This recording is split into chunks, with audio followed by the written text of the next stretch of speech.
సంఘ కాపర్లు, దైవ సేవకులు, పాస్టర్ గారు దీన ప్రకాష్ గారికి, అదే రీతిగా దైవ సేవకులు శ్యామబాబు గారికి, వారి కుటుంబానికి, సంఘ పెద్దలకు, సంఘమంతటికి నా పక్షంగా, నా కుటుంబ పక్షంగా ప్రతి ఒక్కరికి నూతన సంవత్సర శుభాకాంక్షలు తెలియజేస్తున్నాను. I wish you a very very happy and prosperous new year. అమ్మా సంతోషంగా లేరా? ఎంతమంది సంతోషం ఉన్నారు? చేతులు ఎత్తారా? Can I see your hands? Wonderful, wonderful. దేవునికి మహిమ కలుగాక. సంతోషంగా ఉండాలి కదా. దాదాపుగా అందరికీ కొత్త సంవత్సరం కొత్త బట్టలు ఉండొచ్చు కదా. కానీ కొత్త బట్టల కొరకైనా సంతోషంగా ఉంటుందేమో కదా. జోక్ చేస్తున్నాను, నో ప్రాబ్లం.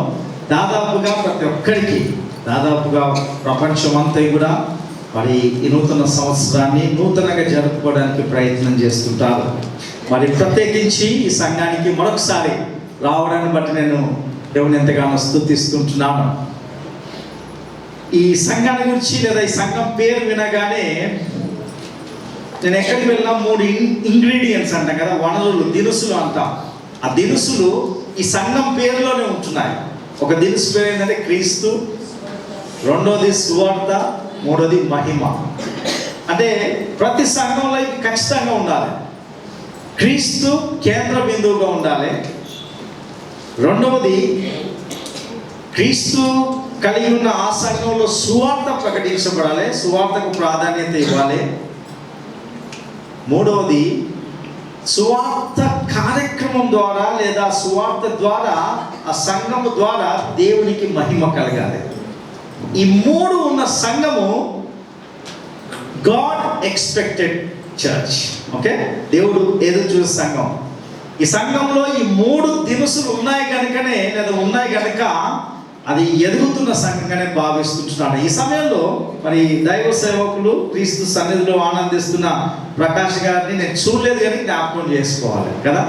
వారు ఈ స్థాపించిన సంఘము ఆగకుండా కొనసాగడానికి దైవ సేవకురాలు అమ్మగారు దీన ప్రకాష్ గారు, వారి కుటుంబము, వారి దైవ సేవకుడు శ్యామబాబు గారు, వారి కుటుంబము ఈ రీతిగా నడిపిస్తూ మరి ముఖ్యంగా సంఘ పెద్దలుగా ఉంటున్న ఈ యొక్క బిడ్డలందరినీ బట్టి కూడా నేను దేవుని ఎంతగానో స్తుతిస్తుంటున్నాను. సో ఈ దినము మరి నూతన సంవత్సరంలో మొదటి దినము చాలా మందికి చాలా ఆశలు ఉంటాయి. ఓకే, నిన్న రాత్రి కాలము వాచ్ నైట్ సర్వీస్ నేను రాగానే అమ్మగారిని అడుగుతున్న సమయంలో వీఆర్ ఆల్మోస్ట్ టిల్ 1:30, 2 o'clock వరకు ఇక్కడే ఉండాల్సి వచ్చింది. ఉన్నాము కానీ అయినప్పటికి కూడా మరలా కొద్దిగా ఆలస్యమే ప్రారంభమైంది కనుక మనం ఒక 5 గంటల వరకు కూడా వాక్యం చెప్పుకోవచ్చు. పర్లేదా? Okay, right, no problem. I need your attention. Okay, చాలా క్లుప్తంగానే నేను వాక్యాన్ని అందిస్తాను. ప్రతి వ్యక్తికి నూతన సంవత్సరాన్ని ఒక అద్భుతంగా ప్రారంభించాలని కోరుకుంటాం కదా. ఒక నూతన నిర్ణయాలు, నూతన కోరికలు, నూతన మనవులు, నూతన ఆశలు, ఈ రీతిగా ఎవ్రీథింగ్ షుడ్ బి న్యూ. ఒక క్రొత్తగా ఉండాలనుకుంటాం. ఏదైతే క్రొత్తగా అనుకుంటామో అవి పాతవే కానీ క్రొత్తవి కాదు. అందుకనే కీర్తనకారుడు అంటాడు, మన ప్రసంగి అంటాడు, ఈ సూర్యుని క్రింద క్రొత్తది ఏమైనా ఉందా? ఏది లేదు, అదే 24 గంటలు, అదే సూర్యుడు, అదే చంద్రుడు అన్నాడు. కానీ నూతనంగా మార్చేటివి కొన్ని ఉంటున్నాయి బైబిల్ గ్రంథంలో లేదా దేవుని యొక్క వాక్యంలో. అయితే ఈ దినము నేను ఒక అద్భుతమైన ఒక కోరికను మీ ముందు పెట్టాలని ఆశపడుతున్నాను. ఇక్కడ కూడి ఈ నూతన సంవత్సరంలో మొదటి దినము ఈ కోరికతో లేదా ఈ ప్రార్థనతో ప్రతి ఒక్కరు ఒక నూతన దర్శనంతో వెళ్ళాలని నేను ఆశపడుతున్నాను. Whether you are a child or youth or a middle age or old age, but still you can have this prayer. కొన్ని వేల సంవత్సరాల క్రితం కీర్తన గ్రంథము 61వ కీర్తన 2వ వచనంలో ఈ కీర్తనకారుడు ఒక అద్భుతమైన ప్రార్థన చేస్తున్నాడు. ఈ ప్రార్థన 2026వ సంవత్సరము ఈ ప్రార్థనతోనే మనము ఈ సంవత్సరం అంతయు గడపాలని ఈ సంవత్సరం అంతయు మనం కొనసాగాలని, ఈ సంవత్సరం అంతయు మనం ముందుకు వెళ్ళాలని దేవుడు ఆశిస్తున్నాడు. 61వ కీర్తన, ప్రాణము తల్లడిల్లగా భూదిగంతముల నుండి నీకు మొరపెట్టుచున్నాను లేదా ప్రార్థిస్తున్నాను. చదవండి సెకండ్ పార్ట్. నేను ఎక్కలేనంత ఎత్తైన కొండపైకి నన్ను ఎక్కించుము. నేను ఎక్కలేను నా సొంత శక్తితో, నా సొంత జ్ఞానముతో, సొంత సామర్థ్యముతో నేను ఏదైతే ఎక్కలేకపోయానో గత సంవత్సరము, ఏదైతే నేను ఎక్కడానికి ప్రయత్నించినప్పటికీ నా యొక్క సొంత జ్ఞానముతో, సొంత శక్తితో ప్రయత్నించాను కానీ వైఫల్యం చెందాను. Lord have mercy on me. ప్రభువా నా మీద నీ కృప చూపించి ఈ నూతన సంవత్సరంలో నేను ఎక్కలేనంత ఎత్తైన కొండపైకి నన్ను ఎక్కించుము అని ప్రార్థిస్తున్నాను. ఆనాడు దావీదు భక్తుడు ఏ ప్రార్థన అయితే చేశాడో ఈ నూతన సంవత్సరంలో, నేను దినాన మేము కూడా ఒక డిసిషన్స్ మా కుటుంబంలో 31st నైట్లో కొద్దిగా చిన్న బ్రీఫ్ ఉండేసి this year onwards we should do like this అని కొన్ని నిర్ణయాలు తీసుకున్నాం. పనులు కానీ కొన్ని విషయాలు అన్నీ కూడా రెజల్యూషన్స్ ఎవ్రీబడి షుడ్ హ్యావ్ కదా. కుటుంబ పరంగా, వ్యక్తిగత పరంగా కొన్ని తీర్మానాలు ఉండవచ్చు. ఈ కీర్తనకారుడు కూడా దేవునితో ఒక ఉడంబడిక, దేవునితో ఒక తీర్మానం. ప్రభువా నేను ఎక్కలేను కానీ నన్ను ఎక్కించు. నేను ఎక్కలేనంత ఎత్తైన ఆ శిఖరము కొన పై భాగానికి నన్ను ఎక్కించు ప్రభువా అని ప్రార్థిస్తున్నాడు. ఈ దినము ఇంతకీ ఆ కొండ ఏంటిది? కొండ అనుభవాలు ఏంటి? ఆ శిఖర అనుభవాలు ఏంటిది? 7 అనుభవాలను మీతో పంచుకోవాలని నేను ఆశపడుతున్నాను. I would like to share with you a 7 mountain experiences so that we can climb to the top, the pinnacle of the mountain. ఆ యొక్క ఉన్నత శిఖరాల పైన అధిరోహించడానికి మనం ప్రయత్నిద్దాం. ఇందులో పిల్లలు ఉండొచ్చు, పెద్దలు ఉండొచ్చు, అందరికీ వర్తించేది. ఆధ్యాత్మిక జీవితంలో ఈ 7 అనుభవాలు ఖచ్చితంగా ప్రతి వ్యక్తి కలిగి ఉండాలని నేను ప్రభు పేట మనవి చేస్తుంటున్నాను. సమయం చాలా గతించిపోయింది కనుక త్వరగా ఐ నీడ్ యువర్ అటెన్షన్. అంతే, మీ బైబిల్ తెరవండి, నేను చెప్పినప్పుడు references so that we can finish very quickly. మొట్టమొదటి అనుభవం ఏంటంటే దయచేసి చూడండి, ఆదికాండము 22వ అధ్యాయము. ఎందుకంటే నేను చెప్పే సంఘటనలన్నీ కూడా చదవనవసరం లేదు, which are very very familiar to us. The first mountain top experience లేదా శిఖర ఆ యొక్క కొనకు అధిరోహించే అనుభవము ఏంటిదంటే నేను చూస్తున్నాను. చూడండి దయచేసి 22వ అధ్యాయము 2వ వచనాన్ని చదువుతామా? అప్పుడు ఆయన, నీవు ఒక్కడే ఉన్న నీ కుమారుని అనగా నీవు ప్రేమించు ఇస్సాకును తీసుకొని మోరియా దేశములకు వెళ్ళి అక్కడ నేను నీతో చెప్పబోవు పర్వతములలో ఒకదాని మీద దహనబలిగా అతన్ని సమర్పించమని చెప్పాను. The first mountain experience is the mountain top of sacrifice.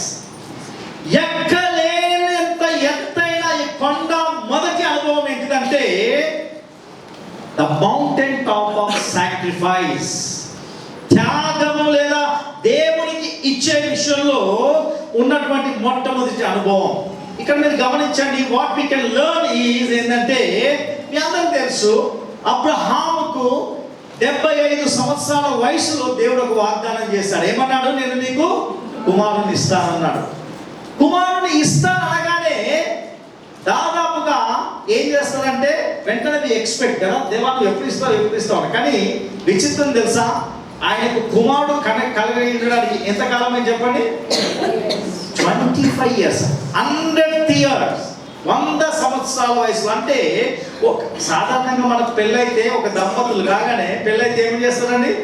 2 నెలలు కూడా కాదు కదా, అమలక్కలు అంటాం కదా, అమలక్కలు అయ్యలు కూడా అంటారు. ఏంటిది? ఏమన్నా ఉందా అంటారు. అంటే ఏంటి దాని అర్థం? ఎనీ గుడ్ న్యూస్ లేదు అంటారు. అంటే ఏంటిది? సహజంగా పెళ్ళైన దంపతులకు ఏమైనా శుభవార్త, ఏమైనా నిలదప్పడం, లేకపోతే ఏమైనా శుభవార్త ఉందా అంటుంటాం. కానీ అబ్రహాము జీవితంలో లేక 25 సంవత్సరాలు అసాధ్యమైన వయసులో ఒక సుసాధ్యమైన కార్యం జరిగి కుమారుడు అనుగ్రహించబడ్డాడు. ఆ కుమారుడి పేరు ఏంటిదండి? ఇస్సాకు. మీకు తెలుసో తెలీదో, సాధారణంగా ఒక 3-4 సంవత్సరాల కొద్ది లేట్ వయసులో పెళ్ళై పిల్లలు పెడితే తల్లిదండ్రులకు ఎట్లంటే ఆ వ్యక్తి, ఆ బిడ్డ మనకి జీవితంలో అంతకన్నా ప్రెషస్ ఎవరు ఉండరు, ప్రశస్తమైంది ఎవరు ఉండరు. అబ్రహాముకు 100 సంవత్సరాల్లో పుట్టిన కుమారుని దేవుడు ఏమన్నాడంటే, ఆ కుమారుని నాకు బలిమన్నాడు. ఆ స్థానంలో ఒక నీవు నేనుంటే ఇస్తామా? హైలీ ఇంపాసిబుల్, అది అసాధ్యం. ప్రభువా అవసరమైతే నా ఆస్తి, నా పనివారు, నేను అంటాను అవసరమైతే నా భార్యను తీసుకోమనేటోడేమో బహుశా కదా, కానీ కుమారుని ఇవ్వడానికి ఇష్టపడేవాడు కాదు. ఇక్కడ వీ కెన్ అండర్స్టాండ్ ఏంటంటే, ఇక్కడ కోరేది ఏంటంటే, ప్రభువా దేవుడు ఏంటంటే నీ జీవితంలో ఏదైతే ప్రశస్తమైందో, ఏదైతే విలువైనదో, ఏదైతే నువ్వు ఎక్కువగా ప్రేమిస్తున్నావో దానిని నాకు ఇవ్వమని దేవుడు కోరుతున్నాడు. ఆ అనుభవంలోకి రావాలని మనం కోరుతున్నాడు. ఒకసారి 2025 చూస్తే బహుశా దేవుడు ఆశించిన స్థాయిలో దేవుడు మన జీవితంలో ప్రశస్తమైన దానిని ఎక్కే విషయంలో, చేరుకునే విషయంలో తప్పిపోయి ఉండవచ్చు. దేవుడు నీ విషయంలో కొన్ని, ఇది నీ జీవితంలో ప్రశస్తమైంది, you give it to me, you give up that particular thing for me అన్నప్పుడు, దేవుడు ఆశించినప్పుడు మనం కొన్నిసార్లు ఇవ్వకుండా వెనుకడుగు వేసి ఆ కొండ శిఖరము ఎక్కలేని స్థితిలో ఉండవచ్చు. అందుకే దేవుడి దినం జ్ఞాపకం చేస్తున్నాడు, నా కుమారుడా, నా కుమార్తె, నీవు ఎక్కలేని, నాకు నీ జీవితంలో విలువైనది, నీ జీవితంలో ప్రథమ స్థానమును నాకు ఇవ్వడానికి, ఆ ఇచ్చే విషయంలో, ప్రశస్తమైన దాన్ని దేవుని ప్రేమించే విషయంలో, ఆ ఉన్నత అనుభవంలోనికి నువ్వు రావడానికి సిద్ధంగా ఉన్నావా అని దేవుడు ఆశిస్తున్నాడు, దేవుడు ప్రశ్నిస్తున్నాడు. ఈ కీర్తనకారుడు స్వతహాగా అన్నాడు, ప్రభువా నేనైతే గత సంవత్సరము 2025 అనబడే కొండను పూర్తిగా ఎక్కలేకపోయాను. నేను అనుకున్నాను, ప్రభువా నువ్వు ఏది కోరినా, నా జీవితంలో నా సమయము, నా తలాంతులు, నాలో ఉన్నటువంటిది ప్రశస్తమైంది నీకు ఇవ్వడానికి, ఎక్కడానికి ప్రయత్నించాను, ఎక్కలేకపోయాను. ఈ దినము, ఈ నూతన సంవత్సరం మొదటి దినము, ప్రభువా నేను నీ కొరకు ఎక్కలేనంతైన ఆ ఎత్తైన కొండకు ఎక్కడానికి నాకు నేర్పించు. నా ప్రియ సంగమా, నా ప్రియ సహోదరుడా, సహోదరి, అబ్రహామును కోరిన దేవుడు ఈ 2026లో కూడా the mountain top of sacrifice, లేకపోతే ఆ మోరియా పర్వత అనుభవంలోనికి నీవు కూడా ఉండాలని ఆశిస్తున్నాను. అవును ప్రభువా, ఐ వాజ్ ఫెయిల్యూర్, నేను విఫలమయ్యాను, నీకు ఇవ్వాల్సిన సమయాన్ని ఇవ్వలేకపోయాను, నీకు ఇవ్వాల్సిన నా తలాంతులు ఇవ్వలేకపోయాను, నీకు ఇవ్వాల్సిన రాబడిలో నీకు ఇవ్వాల్సిన ఇవ్వలేకపోయాను. ఈ రీతిగా నిన్ను నేను ఆ యొక్క ఇచ్చే విషయంలో, ఆ అనుభవంలోకి చేరుకోలేకపోయాను. కనీసం ఈ నూతన సంవత్సరంలో ఆ అనుభవ శిఖరములోనికి నన్ను ఎక్కించుమయ్యా అనే ప్రార్థనతో మనం వెళ్ళాలని కోరుతున్నాను. ఇక 2వ అనుభవంలోకి వెళ్దాం. దయచేసి గమనించండి, ఈ 2వ అనుభవం ఏంటిదంటే నిర్గమకాండము 17వ అధ్యాయము. నిర్గమకాండము 17వ అధ్యాయము 9 నుంచి 15. సమయం లేదు, అయినప్పటికీ నేను మీ కొరకు కొన్ని మాటలు, 1-2 మాటలు చదువుతాను. ఇక్కడ మనందరికి తెలుసు, మోషే ఉంటున్నాడు, ఇశ్రాయేలీయులు యుద్ధం చేస్తుంటున్నారు. ఆ యొక్క ఐగుప్తు నుంచి బయటకు వచ్చిన తర్వాత అమాలేకీయులతో వచ్చినప్పుడు 9వ వచనం చదువుదాం. చదవమ్మా. మోషే యెహోషువతో మన కొరకు మనుషులను ఏర్పరిచి వారిని తీసుకొని బయలు వెళ్ళి అమాలేకీయులతో యుద్ధం చేయము. రేపు నేను దేవుని కర్రను చేత పట్టుకొని ఆ కొండ శిఖరం మీద నిలిచేదను. ప్రియమైన దేవుని బిడ్డలారా, ఇక్కడ కింద వాక్య భాగం చదివినట్లయితే ఇక్కడ చూడండి, ఆ యొక్క 11-12 వచనం చదువు సిస్టర్, చదవండి. మోషే తన చెయ్యి పైకెత్తినప్పుడు ఇశ్రాయేలీయులు గెలిచిరి. మోషే తన చెయ్యి తిప్పినప్పుడు అమాలేకీయులు గెలిచిరి. మోషే చేతులు బరువెక్కగా వారు ఒక రాయి తీసుకొని వచ్చి అతడు దాని మీద కూర్చునిటకై దాన్ని వేసిరి. మీకు తెలుసో తెలీదు, ఈ సంఘటన ఏంటిదంటే, ఒకరోజు ఇశ్రాయేలీయులు ఆ యొక్క వాగ్దాన దేశానికి వెళ్తున్న సమయంలో శత్రువులు ఎదురయ్యారు, అమాలేకీయులు ఎదురయ్యారు. ఆ యొక్క శత్రువులు ఎదుర్కొనేటప్పుడు ఆ కొండ శిఖరమున మోషే ఎప్పుడైతే తన చేతులు ఎత్తాడో ఇశ్రాయేలీయులు గెలుస్తూ పోయారు. చేతులు బరువెక్కి కిందికి దించిన వెంటనే ఇశ్రాయేలీయులు ఓడిపోవడం ప్రారంభించారు. ఇక్కడ గమనించాల్సింది ఏంటంటే చేతులు పైకెత్తడం అనేది ప్రార్థన అనుభవాన్ని సూచిస్తుంది. ప్రియమైన దేవుని బిడ్డలారా, second mountain experience is the mountain top of prayer. ప్రార్థనా జీవితం. ఈ ప్రార్థనా జీవితానికి సంబంధించి దాదాపుగా అనేక మంది, చాలా మంది ఒక మాటలు చెప్పాలంటే వైఫల్యం చెందాం, ఇంక్లూడింగ్ మీ. అనేక సార్లు ప్రార్థించాల్సినంత ప్రార్థించము. ఆ ప్రార్థన అనే కొండ శిఖరాన్ని ఎక్కే విషయంలో పూర్తిగా ఎక్కలేకపోయాము 2025లో. ఈ దినము నీ ప్రార్థన, నా ప్రార్థన దావీదు వల్ల ఏమై ఉండాలంటే, ప్రభువా ఈ ప్రార్థన అనే కొండ ఆ శిఖరము పై అంచు వరకు నేను స్వతహాగా ఎక్కలేను, కానీ ప్రార్థించే శక్తి లేదా ప్రార్థన ఆ యొక్క అనే కొండను ఎక్కడానికి నాకు నీ కృప దయచేయమని దేవుని యొక్క సహాయం కోరుతాం. ఇది మన ప్రార్థన అయి ఉండాలి. Lord, you make me to claim the mountain top of prayer. అద్భుతం కదండి. మోషే చేతులెత్తి ప్రార్థించినప్పుడు అతని జీవితంలో ఆ యొక్క పరిస్థితుల్లో విజయము సంభవించుంటుంది. బహుశా నేను ఆ జీవితంలో గడిచిన సంవత్సరం 2025 అనే ఆ కొండ అనుభవంలో ప్రార్థించాల్సినంత ప్రార్థించలేకపోయినవచ్చు, ప్రార్థనకు తగిన సమయం ఇచ్చి ఉండకపోవచ్చు. ఇది ఒక తీర్మానం చేసుకున్నా, ప్రభువా ఈ కొండ నేను ఎక్కలేనంత ఆ యొక్క కొండ అనుభవంలోనికి నన్ను ఎక్కించుము ప్రభువా అని మనం ప్రార్థించాల్సిన వారమైంచున్నాం. ఎందుకంటే ఈ యొక్క ఏంటంటే యెహోవా నిస్సి అనే పేరు కదా, విజయము, యెహోవా ధ్వజము. అంటే ఎవరి జీవితాల్లో అయితే, ఎవరి కుటుంబంలోనైతే నిజమైన ప్రార్థన అనుభవం ఉంటుందో, ఎవరి జీవితాల్లోనైతే దేవునితో మాట్లాడే అనుభవం ఉంటుందో, ఎవరైతే నిజంగా ప్రార్థన అనే అనుభవ శిఖరంతో ముడిపడి ఉంటారో అట్టి ప్రజల జీవితంలో విజయము చోటు చేసుకుంటున్నారు. నా ప్రియ సహోదరుల సహోదరి, ఈ నూతన సంవత్సరం మొదటి దినము దేవుడు నీతో సూటిగా మాట్లాడుతున్నాడు. What is the condition of your prayer life? You should pray to God. Lord, నేను సొంతగా ఎక్కలేనయ్యా, సొంతగా నేను నా సొంత జ్ఞానముతో I can pray and any extent of time ఎంతైనా ప్రార్థించవచ్చు అని అనుకుంటే నువ్వు ఫెయిల్ అవుతావు. ప్రార్థించే శక్తి, ఆ శిఖరాన్ని ఎక్కే శక్తి నువ్వు నాకు ఇవ్వమని ప్రార్థించే ప్రార్థన మనం ఉండాలి.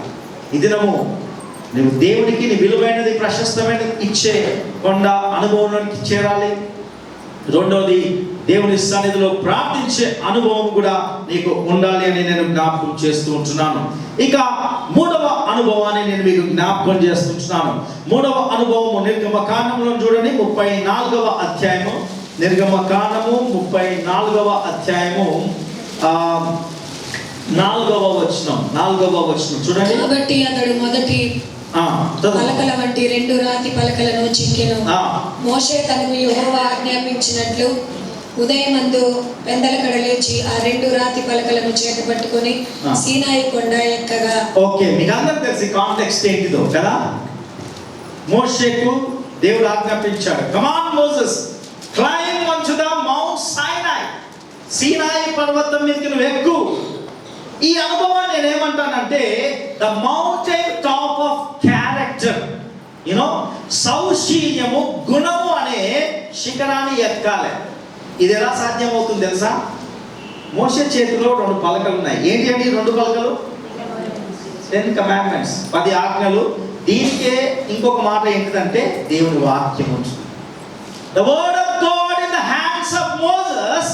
అయితే ఇక్కడ విచిత్రం ఏంటంటే 29వ వచనం చూడండి. 29వ వచనం చూడండి దయచేసి. 29వ వచనం.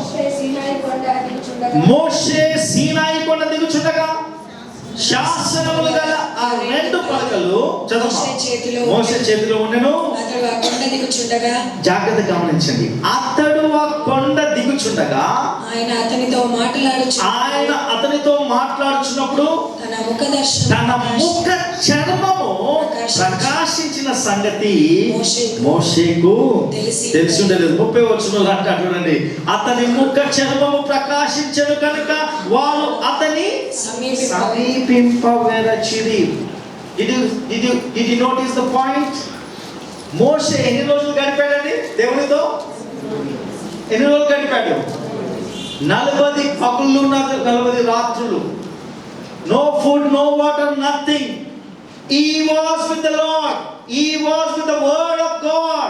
ఓ మాట చెప్పాలంటే దేవుని సన్నిధిలో దేవుని మాటలతో తన జీవితాన్ని తన సమయాన్ని గడిపాడు. విచిత్రం ఏంటంటే దేవుని వాక్యముతో ఎంతగా గడిపితే అంతగా తన జీవితంలో గొప్ప మార్పు సంభవించింది. మీరు గమనించండి, ఒక ఆర్డినరీ మ్యాన్ ముఖములోనంట చర్మం ఏమైందండి? ప్రకాశించింది. ఏ ప్రకాశము? ఇది ఎన్ని ఓటేస్తూ తెలియదు, నాకు తెలియదు కదా. కొంత ఇంకా పవర్ అయితే కళ్ళకు తెలియదు కదా, ఇది ఉంటుంది.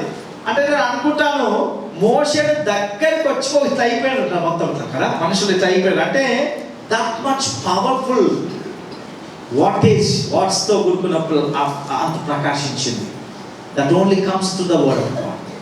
దేవుని వాక్యము నీ జీవితంలో, దేవుని వాక్యం ఎంత ఉంటుందో ఈ లోకము నీ ముఖం చూసిన వెంటనే అదే ఈ వ్యక్తిలో ఉన్నటువంటి కాంతి, ఈ వ్యక్తిలో ఉన్న ప్రకాశత, ఈ వ్యక్తిలో ఉన్న సౌశీల్యము, ఈ వ్యక్తిలో ఉన్న గుణము ఎంత గొప్పది, ఈ వ్యక్తి చూస్తేనే ఒక దయ పుడుతుందనే సందర్భము మన నుండి రావాలని దేవుడు కోరుతున్నాడు. ఈ నూతన సంవత్సరం దేవుడు ఆశించేది కదా. కొంతమంది ముఖాలు చూడగానే ఏమవుతుంది, నేను అనొద్దు కదా కదా, ఓ ఆమ్దంగా ఆయన ఫేస్ అంటారు కదా జనరల్గా కదా కదా. అంటే ఏంటంటే ఎప్పటికి జిడ్డుగా ఒకలాగా అంటే ఒకలాగా డిస్కరేజింగ్ ఉంటుంది కదా కదా. కొంతమంది అంటుంటారు కానీ అఫ్కోర్స్ ఇక్కడ అంతా స్మైలీ ఫేసెస్ కదా, అందరికి చాలా అఫ్కోర్స్ చిన్న చిన్న మోషన్ లాగా కనిపిస్తున్నాం నాకు. Okay good. ఓకే ఎనీహౌ, విశ్వాసులుగా ప్రత్యేకించి దేవుని బిడ్డలుగా మనం లోకంలో ఉన్నప్పుడు, అన్యుల మధ్య ఉన్నప్పుడు నిన్ను చూసిన వెంటనే క్రీస్తు యొక్క ప్రకాశనీయత నీలో నుండి కనిపించాలి. హల్లెలూయా హల్లెలూయా. ఈ దావీదు ప్రార్థన వల్లనే ఈరోజు ప్రార్థించాలి, ప్రభువా నాలో ఈ యొక్క ఆత్మీయ సారూప్యము, క్రీస్తు యొక్క సారూప్యము ఈ లోకానికి కనపరిచే విధంగా ప్రకాశించే అనుభవములోనికి, అనుభవ కొండలోనికి నన్ను ఎక్కించుము ప్రభువా అని ప్రార్థించు.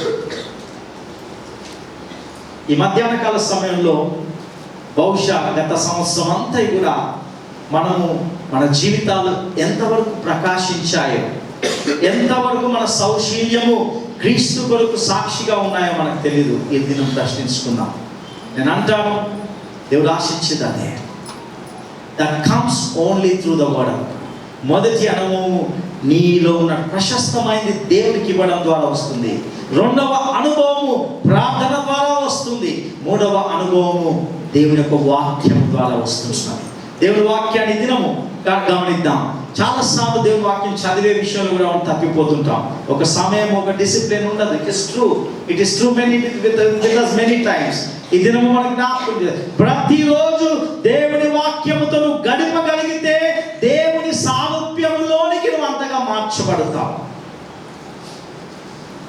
ఒక తీర్మానం చేసుకుంటావు, ప్రభువా ఈ సంవత్సరం నేను నీ వాక్యముతో ఎక్కువ గడపడానికి, ఈ వాక్యము చదివి అన్వయించుకునే ఆ కొండ అనుభవంలోనికి నన్ను ఎక్కించుము ప్రభువా అని ప్రార్థించాను. బహుశా ఆయన రోజు తీర్మానం చేసుకునొచ్చు. అది నీ వల్ల కాదు, నీ సొంత వల్ల కాదు, నీ సొంత సామర్థ్యం వల్ల కాదు. God has to help you. ఈ దినము ప్రభువా నన్ను ఎక్కించు, మోషే లాంటి అనుభవంలోనికి నన్ను కూడా నడిపించమని ఒక తీర్మానం చేసుకోవాల్సిన వారమైంటున్నాం. అందుకనే ఏంటంటే ఆ మోషే యొక్క ముఖము ప్రకాశించుతున్నది. ఒక మాట చెప్పాలంటే his heart has been changed to the word of God. మన మనిషి హృదయం అంతా కూడా అతని యొక్క హృదయం, ఇట్స్ మన face is index of mind అంట కదా కదా. మన హృదయం ఏముంటుందో అది ఎక్కడ కనిపిస్తుంది అంట? ముఖంలో కనిపిస్తుంది. మోషే హృదయము ప్రకాశించిందంటే తన హృదయము స్వచ్ఛమైన దేవుని వాక్యంతో నింపబడింది. దేవుని వాక్యంతో నింపబడినప్పుడు ఖచ్చితంగా your face will be shown. నీవు ఖచ్చితంగా నీ యొక్క ముఖము ప్రకాశించబడుతుందనే విషయాన్ని మనము జ్ఞాపకం చేసుకోవాల్సిన వారమైంచున్నాం. ఇక 4వ చూద్దాం, సమయాన్ని బట్టి నేను త్వరగా వెళ్తున్నాను. 4వ పర్వత అనుభవం లేదా కొండ అనుభవం ఏంటంటే మొదటి రాజుల గ్రంథము 18వ అధ్యాయము. మొదటి రాజుల గ్రంథము 18వ అధ్యాయము 18 నుండి 39 వచనాలు నేను చదవడానికి నేను ఇష్టపడట్లేదు, కానీ మీ అందరికీ తెలుసు, ఇక్కడ మీ అందరికి తెలిసిందంటే ఇక్కడ ఈ మౌంట్ ఏంటంటే మౌంట్ కర్మేలు పర్వతం. ఈ 4వ అనుభవం మీ అందరికి తెలిసి ఏంటంటే ఎవరంటే ఏలియా ఉన్నాడు. ఏలియా was all alone in the sense ఒకడే ప్రవక్త. అఫ్ కోర్స్ వేరే ప్రవక్తలు దేవుని కొరకు ఉన్నారు, కానీ దేవుడు ఇక్కడ సందర్భంలో ఏలియా ఒక్కడే ముందుకు తీసుకొచ్చాడు ఆ సీన్ లోకి, ఆ యొక్క దృశ్యంలోనికి. ఒకవైపు ఏలియా, మరొక వైపు ఎవరు ఉన్నారండి? బయలు ప్రవక్తలు, అసత్యమైన ప్రవక్తలు, సత్యము కాని దాన్ని బోధించేవాడు మరొక వైపు ఉంటున్నాడు. వీరి మధ్య పోటీ జరిగింది కదా. మీ అందరికీ బ్యాక్గ్రౌండ్ తెలుసు కనుక నేను చదివించట్లేదు, ఓకే? మీరు దాని తర్వాత మీ ఇంటికి వెళ్ళిన తర్వాత చదువుకోండి. ఏంటిది? ఏలియా ఒక సవాలు వేస్తాడు, challenge. It was open challenge. ఏంటిది? మీకు ఒక ఎద్దు ఇస్తాను, లేకపోతే మీకు ఒక జంతువు ఇస్తాను, నాకు ఒక జంతువు, దీన్ని ముక్కలు చేసేసి బలిపీఠం మీద ఉంచుతాం, ఆకాశం నుండి అగ్ని వచ్చి దహించాలి. మీరు ప్రార్థిస్తారు, నేను ప్రార్థిస్తాను, ఎవరి దేవుడు గొప్పవాడో చూసుకుందాం, చలో బస్తీ మీద సవాల్ అన్నట్టు ఏం చేశాడు? ఏలియా సవాలు చేశాడు. మీ అందరూ తెలుసు స్టోరీ, ఓకే? ఈ స్టోరీ తెలుసు, మీకు జరిగిందే తెలుసు. వాస్తవానికి ఏంటంటే ఏలియా ఒక సామాన్యమైన వ్యక్తి, ఒక గొంగడిగా కప్పుకొని ఒక అనామకుడిగా ఉన్నటువంటి వ్యక్తి రాజుతో సవాలు చేయడం సాధ్యమేనా? Is it possible? What we need ఇదేంటంటే మౌంట్ టాప్ ఆఫ్ బోల్డ్నెస్, ధైర్యముతో కూడిన అనుభవ శిఖరము.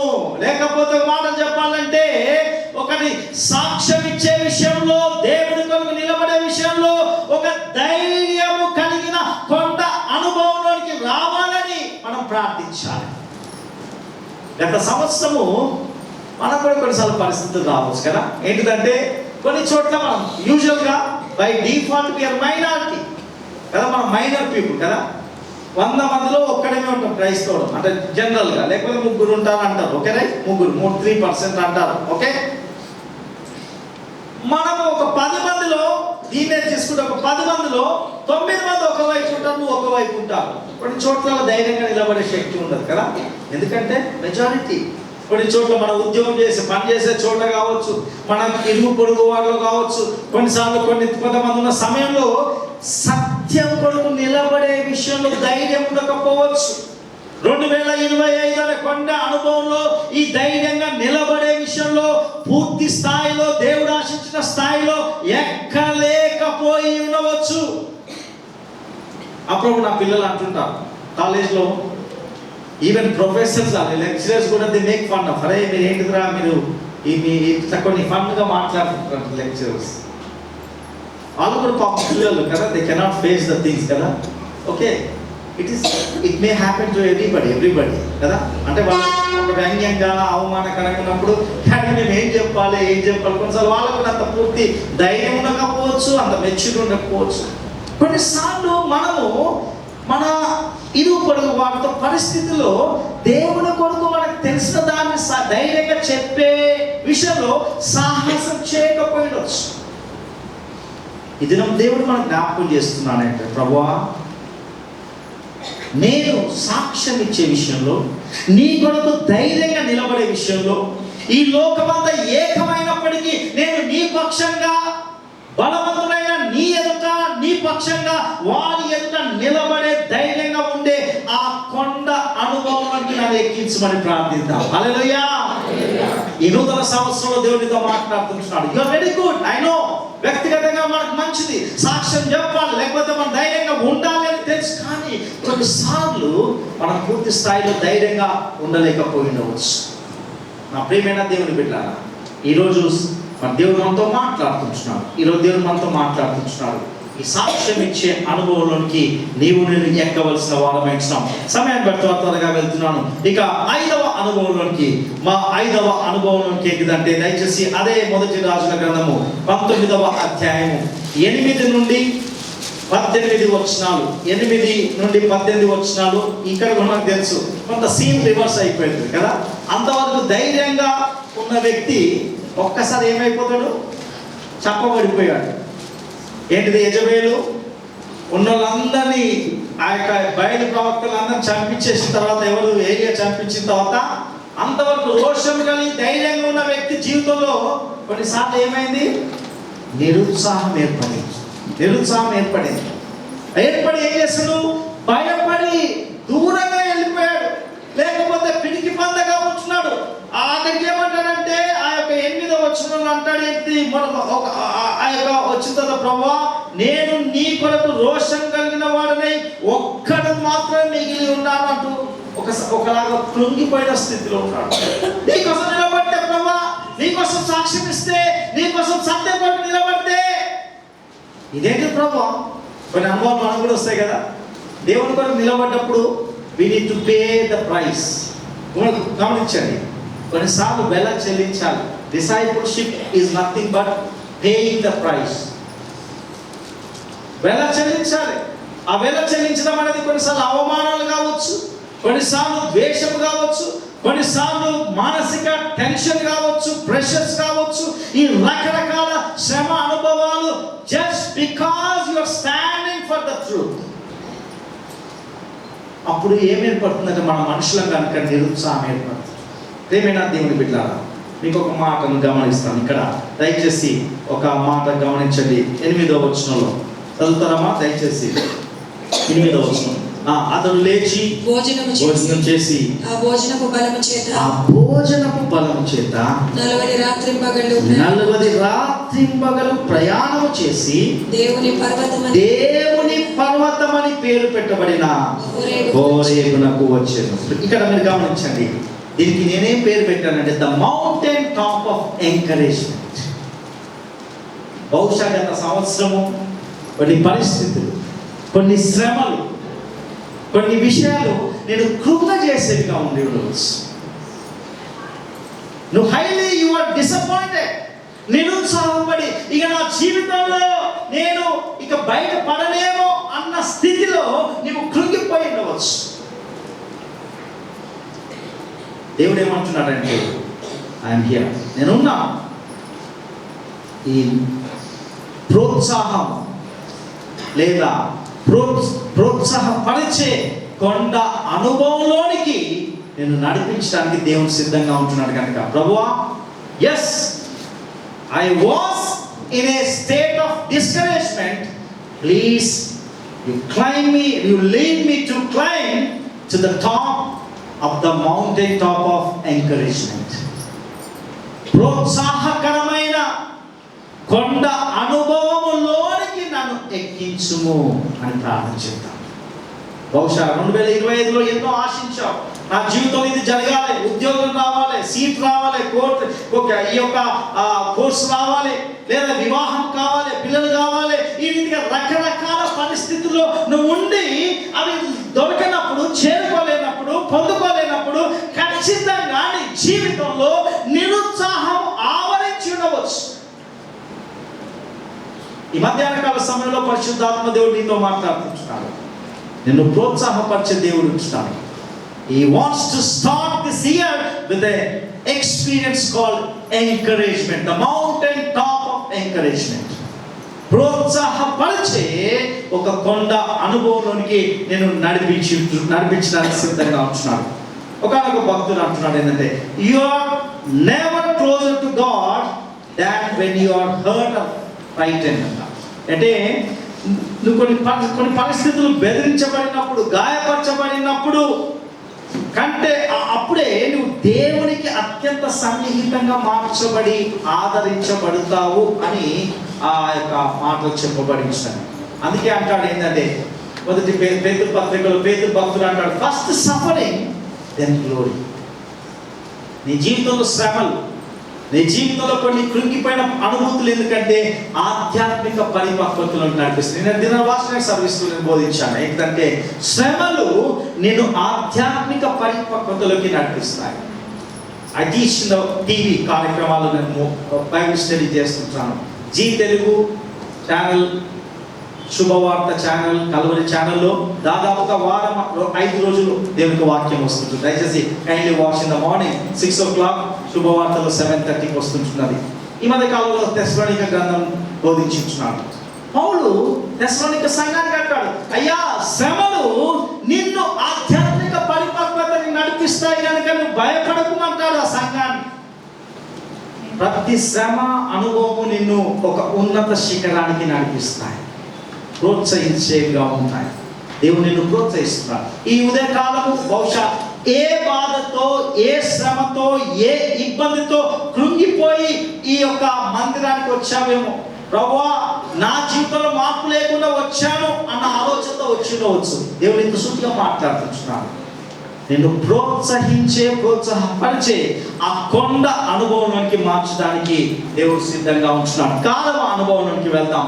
ఈ అనుభవం దయచేసి మత్తయి సువార్త 4వ అధ్యాయము 8వ వచనం. మత్తయి సువార్త 4వ అధ్యాయము 8వ వచనం చదువుతారమ్మా దయచేసి. మత్తయి సువార్త 4వ అధ్యాయం 8వ వచనం. మరలా అది మిగుల ఎత్తైన ఒక కొండ మీదకి ఆయన అపవాది మిగుల ఎత్తైన ఒక కొండ మీదకి ఆయన తోడుకొని పోయి ఈ లోక రాజ్యములన్నిటినీ వాటి మహిమను ఆయనకు చూపి నీవు సాగిలపడి నాకు నమస్కారం చేసిన యెడల వీటన్నిటినీ నీకు ఇచ్చేదనని ఆయనతో చెప్పగా యేసు వానితో సాతానా పొమ్ము, ప్రభువైన నీ దేవునికి మొక్కి ఆయనను మాత్రము సేవింపవలెను అని వ్రాయబడి ఉన్నదనను. ఇక మీకు తెలుసు ఇది ఈ యొక్క అనుభవం ఏంటంటే the mountain top of temptation. శోధన అనే అనుభవములోనికి మనము జయించే అనుభవంలోనికి వెళ్ళాలి అనేది ఆలోచన. ఇక్కడ అపవాది సైతాను యేసు ప్రభువు ఒక కొండ శిఖరం, వాస్తవం బైబిల్లో చెప్పలేదు కానీ ఇది ఎరికో ప్రాంతంలో ఒక కొండ అని బైబిల్ పండితులు అంటారు. ఏంటంటే దీని పేరు ఏంటంటే మౌంట్ జబెల్ కురుటల్ అంటారు. మౌంట్ జబెల్ కురుటల్ ఈ యొక్క కొండ పేరు. ఇది ఎరుకోకు అభిముఖంగా ఉన్నటువంటి, ఎరుకోకు ఎదురు దాని దగ్గరనే ఉన్నటువంటి కొండ. ఎరుకో మీకు తెలుసు, ఎరుకో ఈ లోకానికి సాదృశ్యం. ఇక్కడ యేసు ప్రభువుకి ఏమంటున్నాడంటే ఈ లోక ఆశలు, ఈ లోక కోరికలు, ఈ లోక సంబంధమైన అన్ని కూడా నీకు ఇస్తాను, నువ్వు నాకు మొక్కుతే అంటాడు కదా. కొన్నిసార్లు మనకు కూడా శోధనలు వస్తాయి. కొన్ని మీరు గమనించండి, చాలాసార్లు మనము శోధనలు రావడం సహజం. మీరు ఎప్పుడు కూడా గమనించండి, ఒక భక్తుడే శోధనలు రావడం తప్పు కాదు కదా, శోధనను జయించలేకపోవడం తప్పు. లిజన్ టు బి కేర్ఫుల్లీ, నా మాట జాగ్రత్తగా వినండి. ఆలోచనలు, పాపపు ఆలోచనలు, పాపపు తలంపులు, పాపపు సంబంధమైన శోధనలు రావడము తప్పు కాదు, ప్రతి వ్యక్తికి వస్తాయి. కానీ జయించలేనప్పుడు అది తప్పు. అందుకే దానికి ఒక బైబిల్ పండితులు చాలా మంది ఒక ఉదాహరణ వేస్తారు. ఏంటంటే ఆకాశ పక్షులు వచ్చి మన తల మీద తిరగడము సహజమే, కానీ అది ఏం చేయకూడదు, గూడు కట్టుకోకూడదంట. అర్థమైందా? గూడు కట్టుకునే అవకాశం ఇచ్చావంటే యు ఆర్ ఫెయిల్యూర్. నీకు అయ్యా నాకు శోధనలు ఏం రావట్లేదు, అంత కూల్ ఉందంటే there something problem with you కదా. అర్థమైందా? నీకు శోధనలు రాలేదు, నాకు ఎటువంటి శోధనలు రావట్లేదంటే ఆల్రెడీ నువ్వు మునిగినావు పీకల దాకా. శోధన అంటే ఆల్రెడీ ఆ పాపంలో ఉన్నావని అర్థం. ఆల్రెడీ నీ దగ్గర గూడు కట్టేసి పిల్లలు పెట్టి గుడ్లు పెట్టేసి ఉన్నాడు అన్నట్టు అర్థం. దాని యొక్క అర్థం సైతాన్.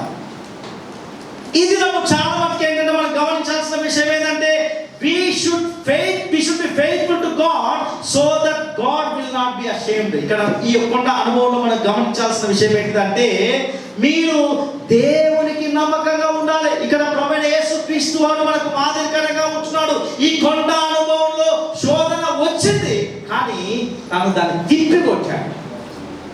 దేవునికి మాత్రమే మహిమ రావాలిరా, దేవుడు మాత్రమే మొక్కాలి, ఆయననే సేవించాలి, ఆయనను తప్ప ఈ లోకంలో ఎవరికి ఛాన్సే లేదని ప్రభువైన యేసుక్రీస్తు జవాబిచ్చి మనకు మాదిరికరంగా ఉంటాడు. ఇది ఈ యొక్క 6వ అనుభవం, the mount top of temptation, overcoming temptation. ఏంటిదంటే మనము ఆ అనుభవానికి రావాలి, జయించే అనుభవం. బహుశా 2025లో శోధనలు వచ్చాయి, కానీ ఆ శోధనలు కూరుకొని పోయి దేవుడికి అవమానం తీసుకొని వచ్చి ఉండవచ్చు, దేవుని బాధ పెట్టి ఉండవచ్చు, దేవుడికి దుఃఖకరమైన వ్యక్తిగా ఉండవచ్చు. The best example Job. Open challenge సైతాన్ చేశాడు, నువ్వు అన్ని ఇచ్చావు కనుక నీకు సహజంగానే నీకు ఆయన కట్టుబడి ఉంటాడు, అవన్నీ తీసేయనప్పుడు దేవుడు కొన్నిసార్లు అంత పిల్లలాగా అనిపిస్తుంది, కానీ there is a powerful truth in it, philosophical truth in it. ఒక గొప్ప సత్యం ఉంటున్నది. దేవుడు